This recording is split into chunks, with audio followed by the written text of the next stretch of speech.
Hello, Warhammer YouTubers.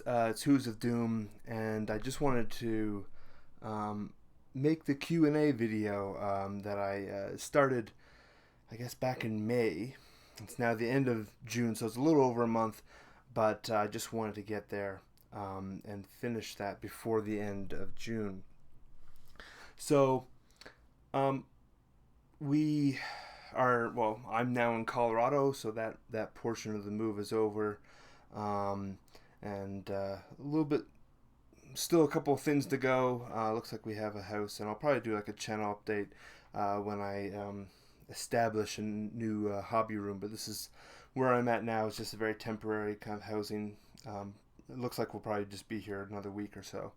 Um, but anyways, I just wanted to make the video and just kind of before it's too late, and you don't want to hear your questions 2 months later. So anyways, I'm going to start with Vince Venturella, and he asked when I'm moving, and so I guess that I kind of already answered that. So we moved. I was actually trying to get this video done like the day before we moved, and it just couldn't happen. Um, but yeah, so we've moved. Like I said, we'll probably be moving into another house within maybe hopefully within the next week if they are okay with the application and stuff. Um, so Vince also asked. Vince asked a lot of questions. So yes, do you expect a content interruption? And yeah, there's definitely. Well, I guess I should have said there will be. I kind of already said that in the channel update, but yeah, there has been a bit of an interruption. I haven't really done much videos as as much as I wanted. Um, but hopefully I can kind of get in a better situation and things will kind of smooth out and be easier, and I can get back to more regular content production. Like I said, I really want to do 2 or 3 videos a week, but that hasn't been happening as of late.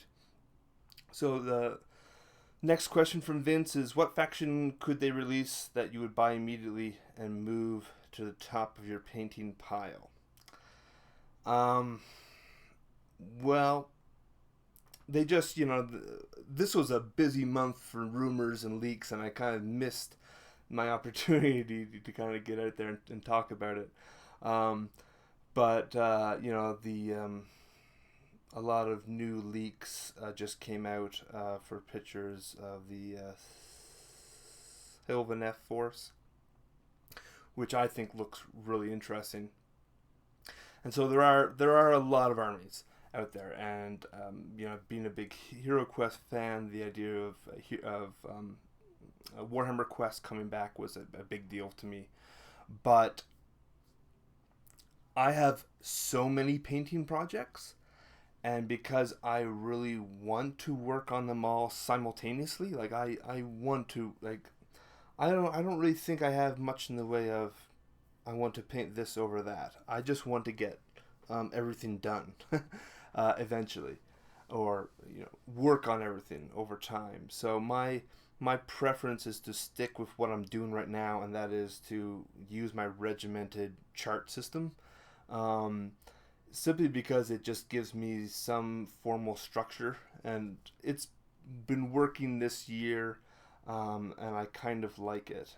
So I think I'm just going to continue with that. So there's nothing I would say that would immediately move to the top of my painting pile, because there's so many models that I would love to paint at any given time. And maybe if I just get bored of a project, I want to immediately switch or something. But no, I think I'm gonna just stick with my. It's working. Oh man, there's not enough hours of the day. I don't do enough painting as I would like. Um, Especially I haven't done much the past uh, few weeks at least. So, what painting hobby goal you're looking to achieve in the next 2 to 3 months? Well, I'm gonna try my best to finish both the Cadian and the Empire. I guess sort of the Free Guild or whatever they are now. Armies. That's kind of my goal. I actually did do some painting despite what I just said a couple seconds ago. I actually have done some painting in the last few weeks. For me, I always wish I could do more. So those are the two projects that I'm absolutely focused on trying to get those finished ASAP so that I can move on to all the other armies that I have waiting basically to be painted and other painting projects. So the topic of this week, as Vince knows because he's the one that creates the videos for them, is the hobby shame, essentially, like the amount of unpainted models. And unfortunately I can't demonstrate because I don't have the models with me, but I do have some Word docs and things like that have listing of all the models I have, and I know roughly how many models I have and how many models I have painted and unpainted, so I can kind of show you that. Can we get a video on the history of the word orc, Uruk and Oruk, where Tolkien got it from and how it has evolved? Yeah, I can probably do that. It's a little bit more complicated than, say, something like elf, because orc is a purely, largely, an invention by Tolkien. He's going back to some sort of ancient roots, I believe, but Tolkien, most people just know him as an author. Tolkien was in many ways a linguist, and he kind of worked in that field. So he has a very strong connection with languages and things like that. So I can definitely look at that and see, basically, I can talk certainly about that. The spelling ORK, I think, is directly to Tolkien's. Of course, 40k orcs and a lot of other orcs are spelled with K. That's more of a different thing. But although it's clearly related, they're just choosing to distinguish them from the Tolkien aesthetic, right? Like, Warhammer orcs are not the same orcs as in Tolkien, even though they have the same word and the same general characteristics. They're distinctly different in terms of their how they're created and even their appearance as much. So the next question would be same for the dwarves as a concept. Yeah, I can probably do that as well. I actually tried looking into that. I think that's going to be difficult. But that's fine. I'm happy to do a little bit of research, and if I don't find anything too conclusive, the least I can do is at least present what I've been able to kind of discover and just talk about it, because I do like those types of videos. I like looking at kind of where the history and kind of wargaming kind of collide.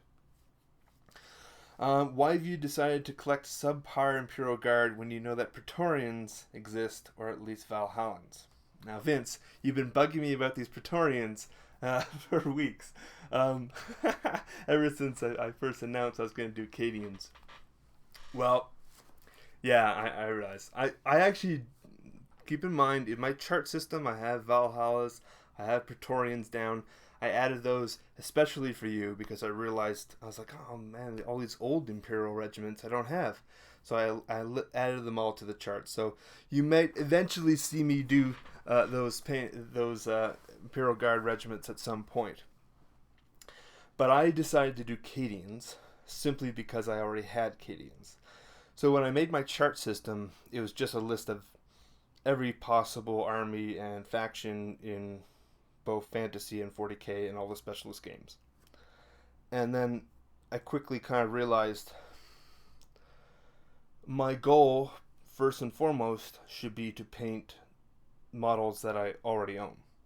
I know I'm going to buy more models. I don't have a problem with that. I don't have a problem adding or even buying brand new armies. But the priority, in other words, I should paint more of the ones I already own than ones I don't own. And if I went back and tried to do the old Imperial Guard, I would want to try to pick up, I guess the Imperial Guard vehicles are pretty old, but I'd want to do like a kind of a current, or not current, the Praetorian army as it looked like when it was first released. So that would require a degree of going back and collecting the old models. I already owned the Cadians. I added more Cadians to them, but that to me is the big priority, is just to paint what I have. But I'll try to get to those old Imperial Guard at some point. They're still available on GamesWorkshop.com, which I always think is kind of funny because some of those models are going back, mid 90s at least. And then his final question is, how many questions is too many? I don't know, man. I think you made a record on how many questions people ask, which is great. I don't have a problem with that at all. You can keep asking as many questions as you want, probably as many as until I just get bored and I just don't want to answer. So Idik Beer asked, what inspired you to start the YouTube channel? Well, I've always had a very strong desire to collect and to own a lot of Warhammer, a lot of hobby-related models, books, pretty much anything associated with Warhammer, I collect. And I've always been fairly remote from the hobby in many respects. So when I first started playing, I was definitely a little bit more involved. And then probably the last 10 years, I still bought some stuff, but I definitely retreated from the hobby in general. Like, I probably played, the amount of games I played, in the public, or even just overall, would probably be counted on one hand. I really stopped playing, but still was collecting. And so I kind of was disengaged in some regards with the community. I still bought White Dwarf. I was still well aware of what was going on within Games Workshop and Warhammer, but I didn't know anything about up and coming other games or trends or even perspectives of other hobbyists about the releases or anything like that. I was completely disengaged from the community for many years. And so when I finally decided, really, it was the transition from 8th. So I played mostly at home. But when I knew that, the rumors were starting that 8th was ending, there was something else coming, that's when I started to kind of explore. And I found, a few other YouTube channels like Vince Venturella. That was kind of the first one for me that I really started watching. And Vince is a very optimistic guy, and I like that a lot because I was kind of a little bit depressed about the changing of the look of the armies and stuff, which is all now very apparent, although I'm actually fairly supportive of it as a collector now. At the time, I was kind of depressed about it. And even though I was very detached from the community, I always had wanted to be very engaged. I always had wanted to some ways be known in the hobby and to re-engage. So watching the YouTube was a big thing for me. Starting to kind of look at rumor websites, which is something I never used to do at all. Really something brand new to me in many respects within the last couple of years. And so that was what started to get me involved and to make me think, well, maybe I'll make a YouTube channel. That'd be fun. Although, making a YouTube channel is not an easy thing for me whatsoever. It's definitely it's become much easier, and I'm certainly more relaxed about it, but I would say initially it was very outside my comfort zone. So it's nice that now I actually like it, and I think I'm doing okay with it. But what really launched me, I made my YouTube account, I think in March, and I kind of sat on it for a few months, wondering what to do, how to make videos, and so on and so forth. And then the first images for Age of Sigmar were released, and that's what really propelled me to do it. And that's why my very first video came out the Wednesday before the official launch of Age of Sigmar, because there was so much negativity for the most part. I wanted to have more of a positive voice in the hobby, and so that's what really launched me into the YouTube channel.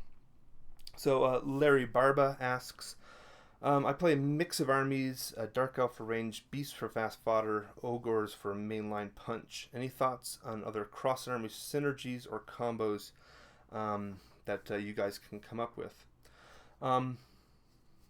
Yeah, that's definitely one of the things now. In many respects, I think the abilities and command abilities are very keyword specific. So with like the General's Handbook coming out, I think you're going to see more mono armies, because I think they get, you don't need to take the basic troops necessarily. I think if the keywords are universal across the army.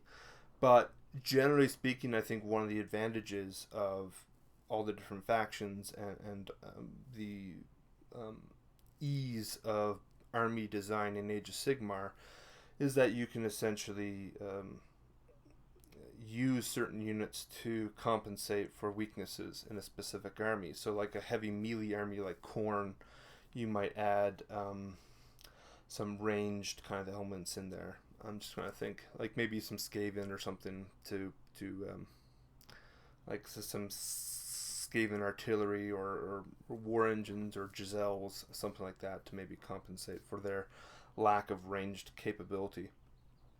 But I think that's basically where a lot of that comes from.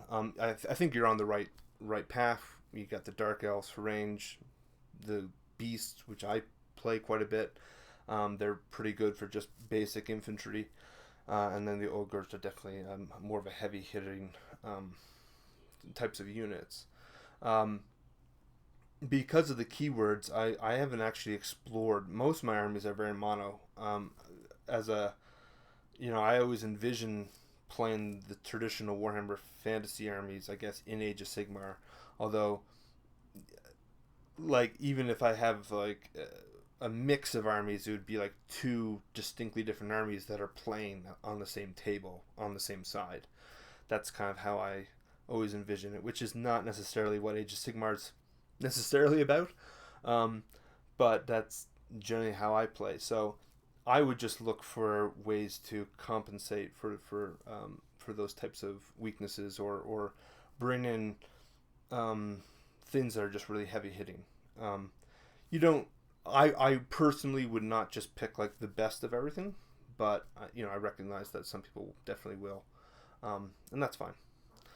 So, Crit Damage Miniature Games asks, in terms of a miniature war game, what gets you interested the most in wanting to try a system? Models, fluff, company support, or peer group, sorry. And I would probably say fluff. What keeps me involved in Warhammer, because I was not that active of a gamer, it'd be fluff, and I guess models after that. A lot of people hate Games Workshop. I've never, it's not something on my radar. I guess I would say I like them, but because I'm like a mono gamer, it's just like, it is what it is. I mean, I either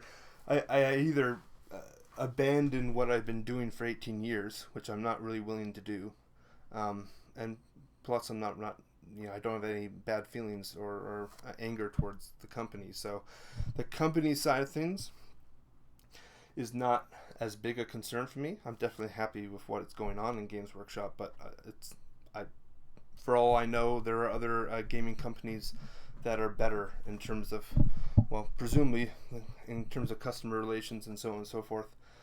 But that's not what I am drawn to. I like the models from a collecting perspective, and because I'm the collector, Warhammer models is my thing. Now the fluff is definitely what keeps me involved. I would honestly say, as much as I liked fantasy fluff was not something that I particularly thought was great. I actually like where Age of Sigmar is going a little bit better. than that. But 40K is what anchors me, I think, to the hobby, even though I don't really play 40K or that often. Because I love the classical route of 40K. I love the historical roots of 40K. And I think if they got rid of like that dark atmosphere, if they got rid of like the Pig Latin, I wouldn't be as interested in it. So what would also stop you getting into a game? Well, it's a difficult question for me to ask because I'm so focused on one company and one type of game. So what I would probably say would stop me from getting into a game is the look of things.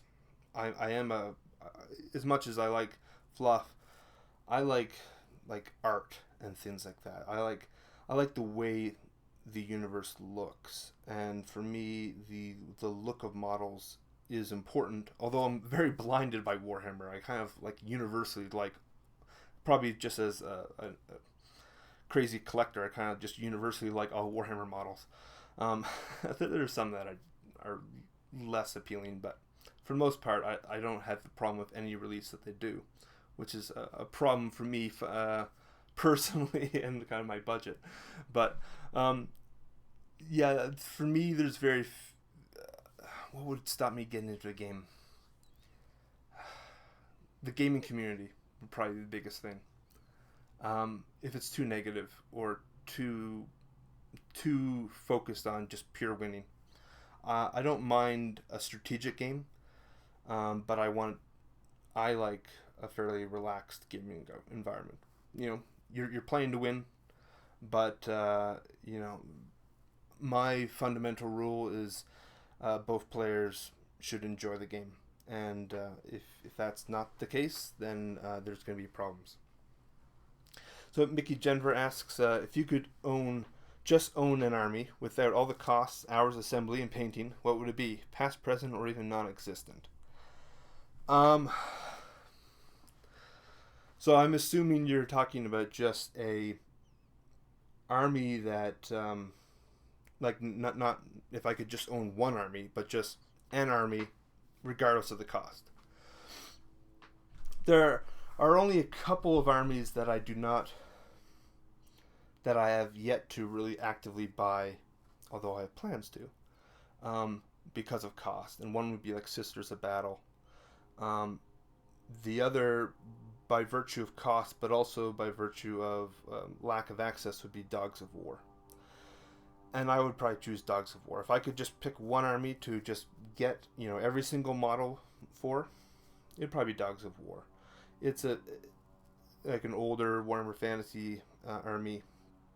Every unit is distinctly unique because they're all mercenaries, and that's the one that would probably take like the most amount of time and energy to try to track down and collect and probably paint and so on and so forth, because they're all different. That's probably be my initial choice. I'm kind of stuck in that regard because I own almost every army, with I guess Dogs of War would be one of the few that I would say I have. I don't think I own any Dogs of War army models, so that would be certainly a unique contribution to what I already have. So Nicholas Bollard, or Bullard, we talked about the AE in my Elf video, and I can't remember how you said you pronounced it. Anyways, and Mini Warzone, they both asked the same question: what is the origin of Hooves of Doom, behind the name of the YouTube channel? Well, when I was in college, and it's kind of ironic because I'm still in college today. Man, way too long in school. My personality is very nonconformist, which is, Warhammer's probably like the weird exception to that. It's probably why, despite a lot of anger at Games Workshop and so on and so forth, why I adamantly stick with it. It's largely my nonconformist kind of trend to some extent. Kind of stubborn, I guess. I like to do my own thing. There's lots of. I'm not that interested in doing what like most people would want to do, and so one of my nicknames is has to do with goats, and because that's just I don't know. As I would rather be a goat than a sheep. That's kind of my thing. And I had many other nicknames in college, but that was kind of like the thing.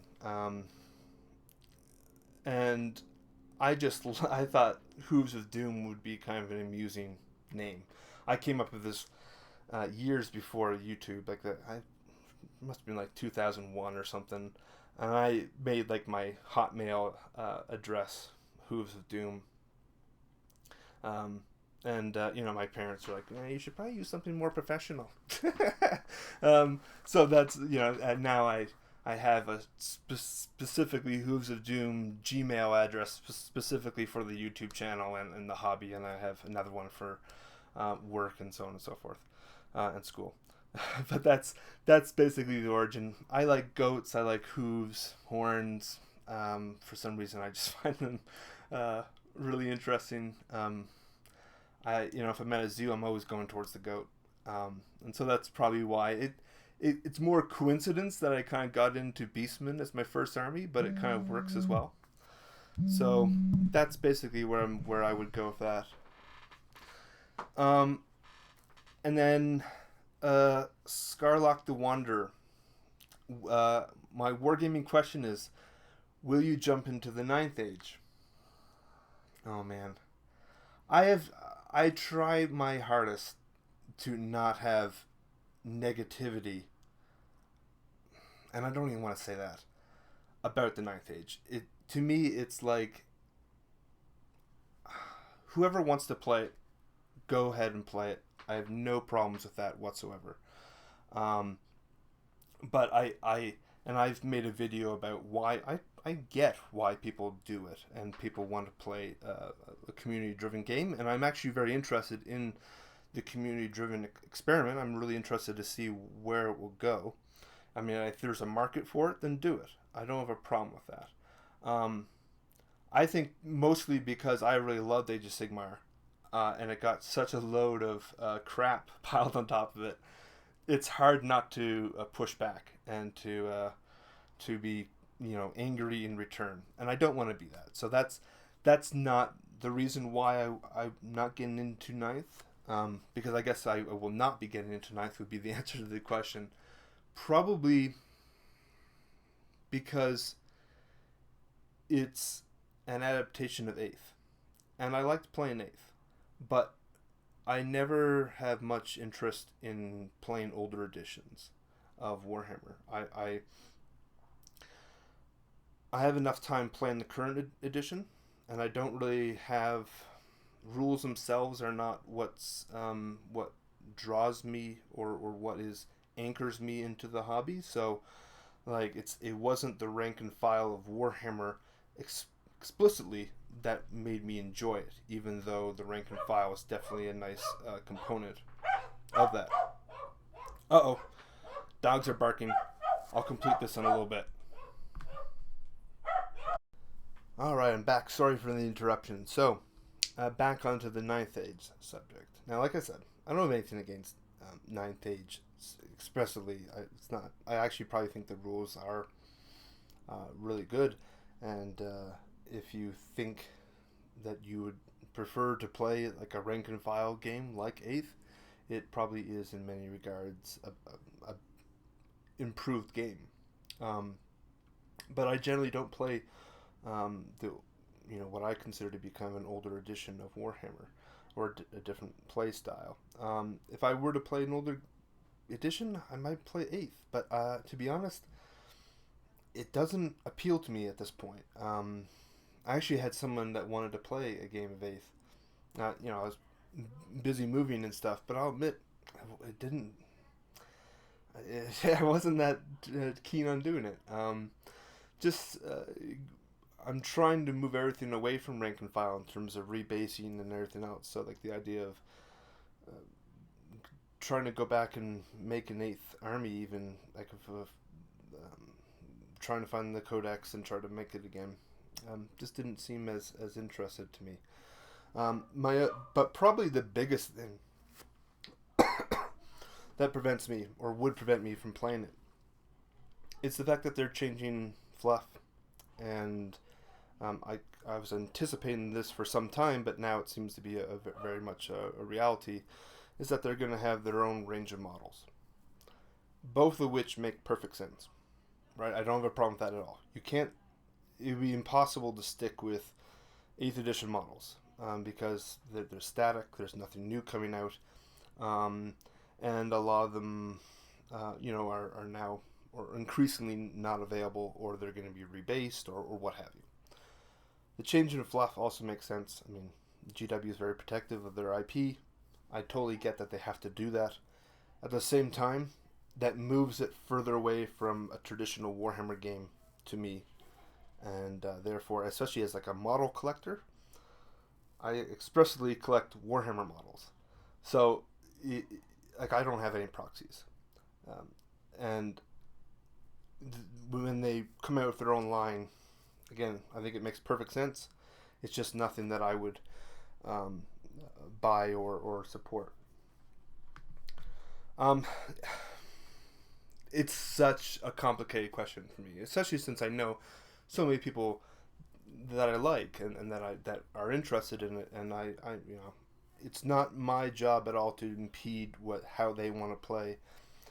Look, if the only people in your area are playing ninth, you'd probably play ninth, and that's fine.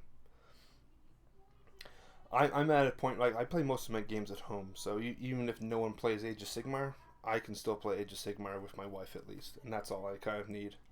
I think there will probably be some opportunity in Denver. It's a bigger kind of, much larger metropolitan area than where I was from in New Hampshire. And I've actually already reached out, and so there's already 4 or 5 people that I know that might be willing to play. G Ambulance Service asks, how do you explain to your friends, family, colleagues, etc. what you do? And do you ever tell people just how much time and money you sink into it all? Yeah, those are two very complicated questions, because I've brought up the hobby with other people that have hobbies or collections. It seems really weird to most people, right? I'm like, most of the time I would prefer to show them. Like, I would prefer to show them a picture of a 40k army or a fantasy army and say, this is the type of thing you buy and collect, and then it has a set of what most people would consider to be complex rules. We're not talking about like another wargamer. It's something that has, most people have no connotation at all about what wargaming is, and Warhammer sounds a lot like Warcraft, and I used to play a lot of Warcraft, so like my friends and family constantly get those mixed up. It was just a little bit annoying. I like Warcraft too, but Warhammer is kind of my something that I've been doing for 18 years or so, so you'd think that they would clue in. But it's so difficult to try to communicate what it is. My basic thing would be, just talk about, okay, it's a tabletop game. You buy an army, you paint the army, you play with the army. More like a more complex game of chess, but with models, little army figurines. It's not a great way to describe it, really, because it's far more in depth. The hobby side is something that is really difficult to communicate. The collecting side is really difficult to communicate because most people would look at it and say that stuff's not worth that money. In all honesty, what people value is different. I would not buy a sports car or buy other expensive luxury goods, but I have no problem sinking lots and lots of money into models. Let's just say that. Do you ever tell people just how much time and money you sink into it all? Yeah, I try to be somewhat frank with at least myself how much I'm actually investing in it. My wife is, I'm sure, well aware. But in general, I just usually say a lot. I've no great clue how much my collection would be worth retail. It's probably about 50 to 60,000, um, maybe. If you just look at the average cost of models. But of course, the time I bought the models, the models I bought 15 years ago would be priced cheaper than models today. So you can't. What I go off of is usually like price per model, and I know how many models I have, but that's not really a great way of doing it. It's really difficult to know, and I don't think I spend any more money than someone that might go to the bar more frequently, or be more socially engaged. The difference is that the money I spend stays on my shelf as opposed to goes right through my body or something like that. And that's basically it, all it is. But it is one of those prickly kind of conversational things to have, and I would always encourage like your spouse to be aware of basically be conscious of how much you're spending, but also understand the the practical application of that. That it's not like I don't think like I said, I don't think I actually spend that much more money. Like I have a regimented amount of spending money, the exact same as my wife. The difference is that I just buy models, and over the course of a year, I have things to show for it. Maybe she's bought more things that are more consumable, and that's really the difference. Tattoo for you, the last question. Do you have any house rules during your friendly games? Not explicitly. We generally just play um, straight by the book. What I would say is that we play very casually.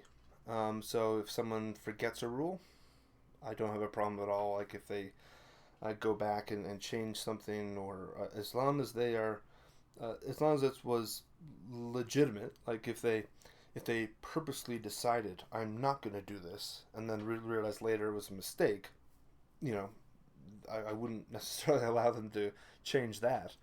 But if it was something they just completely overlooked, lots of times you just forget shooting or something.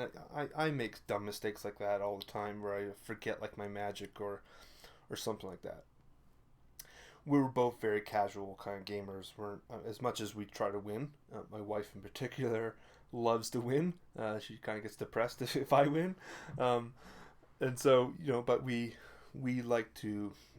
Like I said, I think the rule for us is that both players enjoy the game, and that's the bottom line. So, thank you so much for all the great questions. Really enjoyed kind of doing this. Hopefully, you enjoyed listening to at least a few of my answers. And if you have any more questions, put them down below, and I'll keep this going as a recurring series. Thanks for watching, and have a good one.